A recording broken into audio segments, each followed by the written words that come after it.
nababago ang komposisyon ng nasabing Senado. Kasi merong mismong provision sa Rules of the Senate, yung Section 21 ng Rules ng Senate, yung Article 4044, na talagang sinasabi nila doon, Section 123 yun, na sinasabi na lahat ng mga nakabimbing mga proceedings o mga bagay-bagay ay nagwawakas pagkatapos ng termino ng bawat kongreso. So in other words, sa 19th Congress, tapos sila doon. Tapos lahat yun. Although sa 20th Congress, pwede namang talakayin ng bagong Congress, ng bagong Senado. Ngunit, ituturing na parang bagong file lamang yun.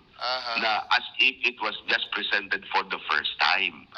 So para bang lumalabas pagka sa susunod na Congress at itutuloy nila yun, sasabihin, hindi, bago lang ito. So pag ginawa nila yun, medyo delikado kasi sasabihin naman ng kampo ni Sara Duterte, aba, hindi na po pwede yan. That is now a new case. And you cannot file impeachment case against me for another case within a period of 1 year. Kasi mayroong ganung 1-year prohibition.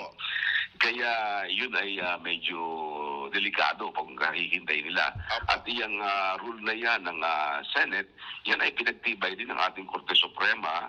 Sa may kaso yan yung Garciliano versus Comelec at saka Javier versus Senate, na kung saan sinabi ng Korte Suprema na lahat nga ng mga all pending matters and proceedings shall terminate upon the expiration of the Congress, of one Congress. So, delikado yun kung anong mangyayari. Kaya kailangan, kung sa ako tatanungin, kung gusto lang ituloy yan, simulan nila ngayon. Hindi po pwede maghintay ng June 2. Kasi pagdating ng June 2, gagawa pa sila ng rules and regulations. Na panibago. Magpapublish pa sila dyan. Aray. At ang publication dyan, kaya mga 10 days, sa official gazette o kaya sa 2 newspapers of general circulation.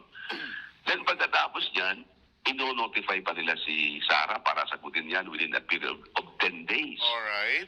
And So, then, tapos, yung prosecutor, may karapatan din sumagot within a period of 5 days. So, medyo matagal. mahaba. At tama rin po ba, Atty. Romy Mac, na hindi rin po siya pwedeng i-refile within this year? Oo, walang refiling yan this year kasi sabi nga ng ating saligang batas, ang isang impeachable official, pwede mo lang mag-initiate ng impeachment proceedings sa isang beses lamang sa isang taon.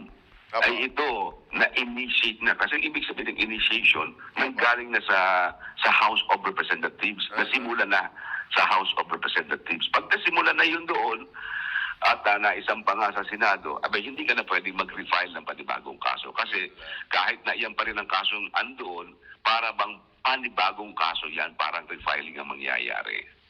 Ang mangyayari po, Atty. Romy Mac, mababaliwala, back to zero kung gano'n na mangyayari, kung hindi nila matatapos sa Yung back to Congress zero yan, babalik sa parang baliwala yan. Kaya nagtataka naman kung bakit sasabihin nila na hihintahin pa ng panibagong at saka panibagong Senado. Alam mo, sabi rin ng Korte Suprema, yung mga bagong senador na yan na darating, they are not bound by the acts and deliberations of the old Senate. Ang ibig sabihin, kung halimbawa si Senator A, bagong elect si Senator A, pwede siyang mag-object. Aba, wala akong pakialam dyan, kailangan panibago natin talakayin yan. Hindi po pwede yan kasi wala namang kami rito noong mangyari yan So, they are not bound, hindi gapos ang kanilang sarili para tanggapin ang anumang nanodoon. Lahat yan magiging parang bago. Dahil sa bagong Senado yan, kaya bagong patakaran.